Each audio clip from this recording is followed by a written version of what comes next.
3 days after the inauguration of Taiwan's president Ching-te, the PLA's Eastern Theater of Operations held the Joint Sword 2024A military drills around Taiwan for 2 consecutive days from May 23rd to 24th. It was massive and highly theatrical. However, during the same period, the Zhejiang Maritime Safety Administration of China made a discreet announcement that a semi-submersible vessel had sunk in the East China Sea. As for the cause and whether there were casualties, the officials didn't make it public. This is very strange. Why did such a large vessel sink during this period? According to the website of the China Maritime Safety Administration, CMSA, on May 24th, the vessel named Lianhe Chi-Rui sank in the East China Sea near latitude 30 degrees, 44.65 minutes north and longitude 122 degrees, 31.59 minutes east, and this notice warned all sailing vessels to avoid it. The place where the ship sank is near the northeastern part of Zhoushan, Zhejiang province. Public information shows that the vessel is over 82 meters long, 20 meters wide, with 23,500 horsepower. It's a tugboat with more than 4,000 tons of anchorages, and it's responsible for tugboat towing and salvage operations. It belongs to Fujian United Ocean Engineering Company Limited and has completed engineering operations in various seas. Satellite tracking information showed that the ship's previous destination was Zhoushan, and it had been sailing southward at a speed of about 13 knots before the incident. However, at around 0700 on May 24th, the vessel suddenly turned and reduced speed. The ship then lost all satellite signals around 8:54 in the morning on the same day. Chinese officials didn't give any explanation for the sinking of the tugboat, but its timing has attracted attention. On May 23rd to 24th, the PLA was conducting military exercises around Taiwan. Although the sinking location wasn't in the scope of the military exercises, it still sparked heated discussions among netizens. Many Chinese have various speculations. They believe that the fewer words in the official press release means the bigger the story is. As a norm, when the Chinese official media comes across this kind of incident, it will vigorously report on rescue and salvage operations at sea, giving it a positive spin. But not this time. There was no rescue coverage of the sinking tugboat. That's why this incident seems unusual. In general, the official media doesn't and dare not report on any submarine or vessel in the PLA system except for accidents. So, is this tugboat related to any military operation? Thus, many netizens speculated that it might be related to the situation in the Taiwan Strait. Some explained that the possibility of hitting a reef was extremely low and that modern technology should be able to chart the course very clearly without making blunders. Some said it was a tofu drug construction ship caused by corruption. Some speculated that the CCP had accidentally sunk its own ship when launching missiles during a military exercise. Others even guessed that the tugboat sank probably because it was going to tow another sunken warship but sank. That is, 2 ships were wrecked. For the newly elected president of Taiwan, military exercises from Communist China aren't the biggest worry. In response to the CCP's military drills around Taiwan, Taiwan's Army, Navy, and Air Force are on full alert. Taiwan is an isolated island in the sea. Its economy is export-oriented. A blockade of the island can easily lead to its economic collapse, turning it into a dead island. The PLA's joint drills this time is forming strong firing points by connecting all those key targets to the north, south, and east of the island, just as we see in the map. The only thing required to form a firing line is a rope or chain, and this chain can put the Taiwan Independence Forces in a chokehold. In other words, the more attempts and provocations the separatist forces in Taiwan make, the tighter the rope will be. On May 24th, the Ministry of National Defense of Taiwan released photos of the F-16V mounting AIM-120 advanced medium-range air-to-air missiles to perform combat air patrol missions, as well as photos of its anti-submarine aircraft performing the task of alerting a communist ship and other airborne combat readiness tasks. Although the Air Force has masked and cropped the important data, the photos show a strong surveillance capability. The U.S. started selling arms officially to Taiwan in 2018. It sold 18 AN/AAQ-33s to Taiwan, significantly enhancing the F-16V's ground attack capability, capable of accurately calibrating targets over long distances and transmitting high-quality images back to the operations command center. It can detect ground targets at an altitude of 15,000 meters with an accuracy of 10 times that of the Air Force's in-service Lantern pods, and a detection range of up to 5 times. It can significantly increase the kill rate. It's also fully equipped with the American F-15, F-16, F-18 fighters, and B-1 and B-52 bombers. According to the footage released by the Taiwan Air Force, the F-16V appeared behind the PLA aircraft. It's thus speculated that the CCP's aircraft may be oblivious to being tracked and locked, and if the AIM-9X Rattlesnake missiles are fired at an appropriate distance, they can be shot down, which proves a great tactical advantage of Taiwan's Air Force. Taiwan's military must be using this footage to deliver a message. I see you, I'm locked onto you, and I'm ready to shoot you down at any time. Taiwan analysts believe that the National Army used to keep such ability quiet in the past, but this time releasing the footage can not only show the National Army's combat power and deter the enemy, but also show the national defense strength to the public. The footage has a combination of technical, tactical, strategic, and political significance. Faced with an assertive president, the CCP launched a massive threat of force. But what really has Taiwan's president and public worried is not the military drills from the CCP, but an uphill legal battle. The pro-Beijing Kuomintang KMT and the People's Party of Taiwan PPP, also known as the Blue and White Camps, dominate Taiwan's parliament. The former recalled mayor of Kaohsiung City, Hung Ko-yu, is now the head of the legislature. Fu Quanqi is the chief convener of the Legislative Yuan caucus. These two KMT members play two of the most important roles in Taiwan's legislature. But they aren't directly elected by the voters. In Taiwan's electoral system, political parties can have a certain number of seats based on the ratio who can be sent directly to the Legislative Yuan without having to take part in the election. On May 28th, after the third reading, the Blue and White Coalition had the bills related to the expanding legislative power and authority passed at the Legislative Yuan of Taiwan. The Democratic Progressive Party DPP, which is currently in power, is known as the Green Camp. The pro-Beijing coalition or the Blue and White Camps are using their numerical advantage to force through laws favorable to the CCP. Simply put, they are expanding the power of the parliament almost indefinitely and using it to stop Taiwan's president and government agencies from resisting and fighting back against the CCP. The new law includes a maximum fine of about 6,500 for contempt of the legislature and a requirement that the president should make a regular report on the state of the nation to the legislature and that the president should answer oral questions from members of the legislature in an orderly and timely manner. There are also provisions to regulate the testimony of officers, and no rebuttal is allowed to the questioning.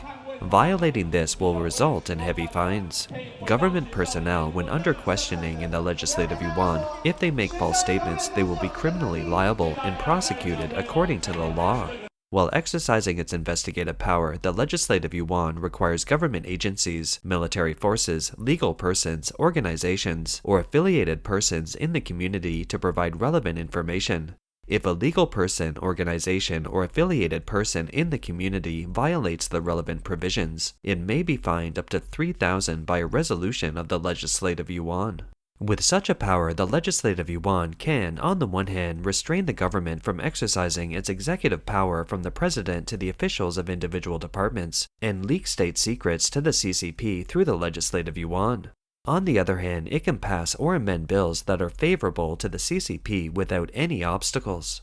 More than 39 renowned legal scholars in Taiwan have issued a joint statement arguing that the actions of the Legislative Yuan and the 5 bills in question were controversial due to procedural flaws and unconstitutional content, and calling on the Legislative Yuan to return all of them to committee for full scrutiny. The joint statement reads, "The Constitution of our country does not explicitly stipulate the investigative power of the Legislative Yuan. The means used by the Legislative Yuan to compel the people to cooperate with the investigation and the corresponding administrative or criminal punishment, as well as whether the people can refuse to attend, state, provide information, etc., are all related to the people's constitutional rights of personal liberty, freedom of expression, information privacy, and property rights." Taiwan's Office of the Supervisory Yuan also released a statement saying that the past amendments to the law on the exercise of powers and functions of the Legislative Yuan involved a violation of the principle of separation of powers. Protests have been held outside the Legislative Yuan since May 21st. On May 28th, when the bills had their third read, it rained heavily. Organizers announced that the number of protesters at the site had surpassed 70,000 by 9:25 p.m. on May 28th. Taiwan citizens groups braved the rain in front of the Legislative Yuan early in the morning, shouting slogans such as "Oppose the black box of the National Congress," "No discussion is not democracy," "Oppose the abuse of power by the National Congress," and demand the withdrawal of the bill, among others. They tied protest banners to the guardrail around the Legislative Yuan to express their protest demands. Protesters worked together to send 2 white balloons into the Legislative Yuan. One of the balloons had the words, "Reject China's interference in the government," written on it. Taiwanese are not afraid of enemies from the outside, but we are worried about our internal enemies creating a mess for us internally. This is why today we're taking a stand. The US also said that Taiwan is messy. The US also acts in unison when it comes to external affairs, but Taiwan is not like that, as everyone here has a different stance. So this is why they say Taiwan is messy. I think it is important for us to stand out to voice our opinions, regardless of the outcome.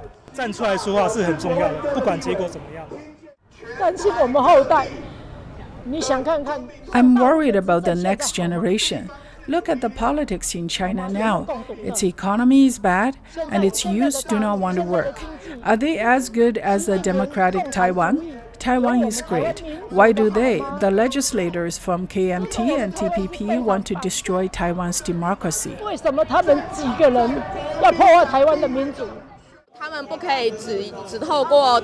They, KMT and TPP, cannot rely solely on majority votes and ignore the voice of the minority. I hope they can discuss democratically. We need discussion, not skip the process and bury those views. The process does not reflect our democratic values. I will slowly lose my trust in Taiwan's democracy if they continue to pass new laws in this manner. I hope through this protest we can stop, slow down, and improve the process.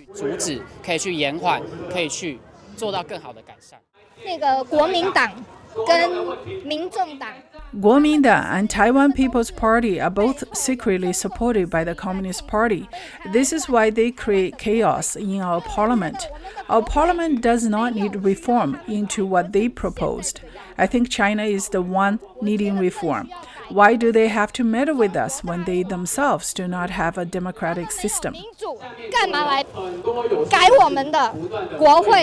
In addition to the people gathered outside the Legislative Yuan to protest, many civic groups in Taiwan have also called on the public to join the 528 Taiwan Greenbird Action on the internet in all counties and cities in Taiwan, including Taipei, where a total of 15 counties and cities were synchronized in protest. In each city, people gathered at train stations, city halls, libraries, art museums, etc. to protest. In fact, as early as February 2024, the exiled Chinese writer Yuan Hongbing disclosed that everything had been arranged by the CCP. He was the former head of the litigation department of the law faculty of Peking University. In 1994, he was secretly arrested by the Chinese authorities on charges of subversion of the socialist system. And in August 2004, he was granted political asylum in Australia. After leaving China, he continued to be in contact with sources within the CCP regime who opposed party leader Xi Jinping. In an interview with Secret China in February this year, Yuan disclosed that after the Taiwan election, based on intelligence that Han Kuo-yu might become the president of the Legislative Yuan and Fu Quanqi might become the chief convener of the KMT caucus of the Legislative Yuan in Taiwan, Xi Jinping quickly gave 2 instructions to 2 senior officials of the CCP. First, Xi Jinping requires them to seize the opportunity of the appointment of Han Kuo-yu and Fu Quanqi in Taiwan's Legislative Yuan, and effectively launch a strategic and united front offensive against Taiwan and occupy the commanding heights of Taiwan's Legislative Yuan. They are to create a tear within Taiwan's political structure and then quickly expand the results, creating key favorable conditions for completing the great cause of reunification. Second, Xi Jinping said that that the CCP declared that the Republic of China ended in 1949, and it couldn't recognize the legal status of the Taiwan Legislative Yuan. The CCP's National People's Congress couldn't have any relationship with the Taiwan Legislative Yuan. Therefore, the Strategic United Front offensive against Taiwan's Legislative Yuan is still coordinated and directed by Wang Huning, chairman of the National Committee of the Chinese People's Political Consultative Conference, and specifically implemented by Song Tao, director of the Taiwan Affairs Office of the State Council. After receiving Xi Jinping's instructions, the Taiwan Affairs Office acted quickly and submitted a document to Xi Jinping and Wang Huning on January 27th entitled Key Points of Unified Warfare Strategy to Occupy the High Ground of Taiwan's Legislative Yuan. This document has now been sent to various provinces, municipalities, and autonomous regions in China at the level of the United Front Work Department, the Chinese People's Political Consultative Conference, and the heads of the local Taiwan affairs offices. Sources told Yuan Hongbing that Xi's instructions are mainly about how to cause chaos within Taiwan, including using public opinion to intimidate Taiwan and using key opinion leaders to exaggerate terror within Taiwan. It has led to the situation we see today. One directive from Xi is to use specific individuals to urge Han Guoyu, Fu Quanqi, and the KMT Legislative Yuan Caucus in the name of legislative reform to push for bills such as the Legislative Yuan's investigative power and anti-Taiwan independence laws. Even if these bills are difficult to pass for the time being, it will be enough to cause confusion or even shut down Taiwan's legislative power. It'll effectively reduce the governance efficiency of the DPP administration. That is, the governance efficiency of President Ching-te. This is a summary of the main points of the document based on the oral accounts of conscientious people within the CCP system. So it's not necessarily comprehensive, but the content is basically accurate. I think such a document is enough to show the unprecedented danger that Free Taiwan faces. On May 24th, in an interview with Taiwan's national news agency, the Central News Agency, Yuan Hongbing said that the mentioned source of information is the Red Second Generation who Xi Jinping doesn't have the guts to shake at the moment. Many people may wonder why so many Taiwanese are willing to get close to the CCP. As a matter of fact, from the time of Deng Xiaoping, the previous CCP leader, he started to use the slogan of one country, two systems to try to cheat Taiwan, and then during Jiang Zemin's time, he used a lot of money to corrupt Taiwan's business and political sectors in an attempt to buy Taiwan. And then during Xi Jinping's time, he added threatening power to the foundation laid by his predecessors to break the will of the Taiwanese people. Many people may not know too much about Han Guoyu and Fu Quanqi, but as a matter of fact, if you look up on the internet, you will immediately understand that from the past to the present, from the ideology to the actual actions, it's evident that people like Han Guoyu and Fu Quanqi are the CCP agents and spokesmen in every sense of the word. Back then, Han Guoyu obtained his degree in Beijing. Moreover, at that time, Han Guoyu risked the whole world to visit the liaison office of the Central People's Government in Hong Kong straight away. What they want to sell to the CCP is the human right of free Taiwan that is independent of the CCP's tyranny, and the right of the Taiwanese people to decide their own destiny and way of life. Therefore, we can say that the fact that Han Guoyu has become the president of the Legislative Yuan of Taiwan and that Fu Quanqi has become the chief of the KMT's Legislative Yuan Caucus means that Xi Jinping has, in fact, already occupied the commanding heights of the highest organ of public opinion in Taiwan, and it means that the CCP has established a bridgehead for united front in the heart of Taiwan's political power. It can also be said that there is a real danger that the Legislative Yuan of Taiwan will be transformed into the starting point of the CCP's offensive in the war for the unification of Taiwan. Under the KMT and long years of brainwashing and polarization, there is indeed a pacifist fantasy in Taiwan now. The KMT politicians have also been spreading this pacifist fantasy. As we have just said, the so-called unification of Taiwan, that is, the conquest of a free Taiwan, is a basic national policy that Xi Jinping has already written into the constitution of the CCP. The CCP has actually given Taiwan two choices. Either to surrender all human rights, the right of the Taiwanese people to decide their own fate and the future of Taiwan, and accept the prospect of Hong Kong imposed by the CCP regime, then Taiwan can have the so-called peace in a humiliating sense. On the other hand, if you want to insist on human rights and a free and democratic way of life, then the CCP will have to impose war on Taiwan. This is the basic attitude of the CCP towards Taiwan now. 所以现在看来，一个很严峻的命运选择就摆在了台湾的面前。